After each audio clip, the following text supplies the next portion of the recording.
என் பேர் பழனி பாரதி, ஊர் திருவாரூர். பாருங்கள், கர்த்தருக்குள் வந்து நான் 20 வருஷமாவது. 20 வருஷமாக நான் கொடுத்து ஆசீர்வாதத்தை பெற்றுக்கிட்டேன். அதிகமாக நான் வந்து 1200 ரூபா சம்பளத்தில் இருந்தேன்.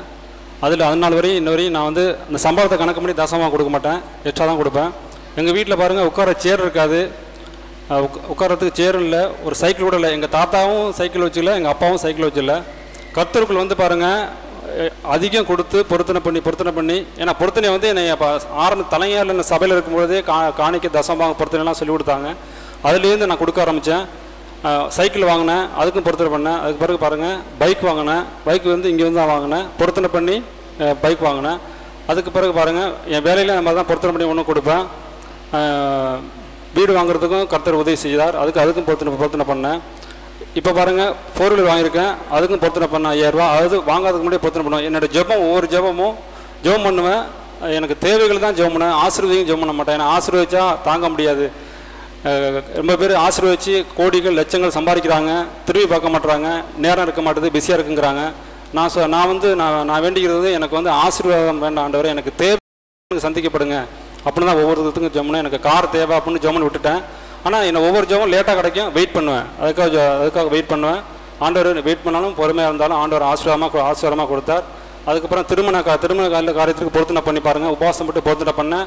பொருத்தனையை செலுத்தாமல் விடவே மாட்டேன். நான் ஒவ்வொரு பொருத்தனையும் செலுத்திக்கிட்டே இருப்பேன். அதில் பிறகு நான் சம்பளம் வாங்கும்பொழுது, ரியல் எஸ்டேட்டில் ஃபஸ்ட்டு சம்பளம் வாங்கும்பொழுது 10,000 ரூபா போட்டாங்க. நான் வந்து தசம பாகம் பாருங்கள், நான் 15,000 ரூபாய்க்கு கொடுத்தேன்.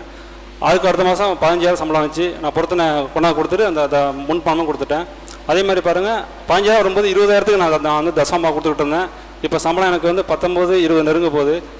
இந்த மாதமும் பொருத்தனை பண்ணியிருக்கேன். அந்த சம்பளம் நான் வாங்கலை, கொடுத்துடுவேன். பாருங்கள், கர்த்தருக்கு, சபைக்கு, போதகருக்கு உண்மையாக இருக்கிற மனுஷன் பரிபூர்ண ஆசீர்வாதங்களை பெறுவாங்கிறது உண்மையான விஷயம். நான் இங்கே வந்து நிறைய கற்றுக்கிட்டேன். உலகத்தில் எவ்வளோ உண்மையாக இருந்தாலும் சரி, எவ்வளோ பாடுபட்டாலும் சரி, உண்மையான பேர் வராது.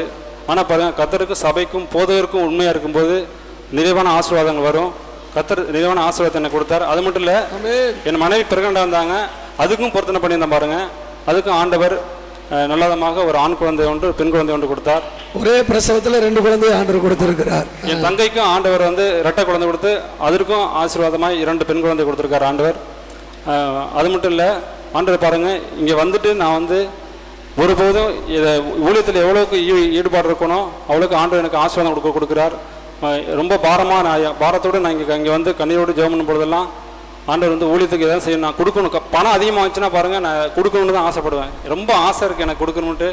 ஆனால் இன்னும் பணம் வர நான் கொடுக்கணும் தான் ஆசையாக இருக்குது ஒவ்வொரு நிமிஷமும். ஏன்னா நான் எல்லா நிகழ்ச்சியும் பார்ப்பேன், டிவி நிகழ்ச்சிகள் எங்கெங்கே ஊழியம் நடக்குது எல்லா நிகழ்ச்சியும் தெரிஞ்சுக்குவேன். ஆனால் 1 ரூபா நான் வெளியில் எங்கேயும் கவரில் அனுப்புனது கிடையாது, எந்த ஊழியத்துக்கும் வெளியூருக்குலாம் அனுப்புறது கிடையாது. சபைக்கு மட்டுமே தான் நான் கொடுப்பேன். ஏன்னா என்னுடைய வளர்ச்சிக்கு எங்கள் குடும்பம் அந்த அளவுக்கு நாங்கள் வந்து பரலோகத்தில், இந்த பூலோகத்தில் கார் பங்களோட வாழ்கிறதுக்காக இல்லை, பரலோகத்துக்கு எங்களுக்கு வந்து இடம் கொடுத்து எங்களுக்காக ஜெபம் பண்ண இந்த சபைக்கு தான் உண்மையாக இருக்குன்னு சொல்லிட்டு நாங்கள் ஒவ்வொரு நேரமும் நாங்கள் ஜெபம் பண்ணிட்டுருக்கோம். கர்த்தர் நிறைவான ஆசீர்வாதம் கொடுக்குறார். தகுதி இல்லாத எனக்கு ஆண்டவர் கிருபையாக கொடுத்து என்னை வந்து வழிநடத்தி கொண்டிருக்கிறார், இன்னும் வழிநடத்துவார். அது மட்டும் இல்லை, இந்த கார் பங்களா வாங்கினதெல்லாம் எனக்கு பெருசு இல்லை, ஆண்டவர் இந்த சபையில் வச்சுருக்கார், நல்ல போதனை கொடுத்தார். அதற்காக நான் ரொம்ப சந்தோஷம். 10 பேர் அழைச்சிட்டு வர மாதிரி நல்ல வண்டியை கர்த்தர் கொடுத்திருக்கிறார். அந்த வண்டி வாங்கும்போது தம்பி சொன்னது, நான் நிறைய மக்களை சபைக்கு என்ன செய்யணும், அழைச்சிக்கிட்டு வரணும்னு சொல்லி. கரங்களை தட்டி கர்த்தருக்கு ஸ்தோத்திரம் செலுத்துவோம்.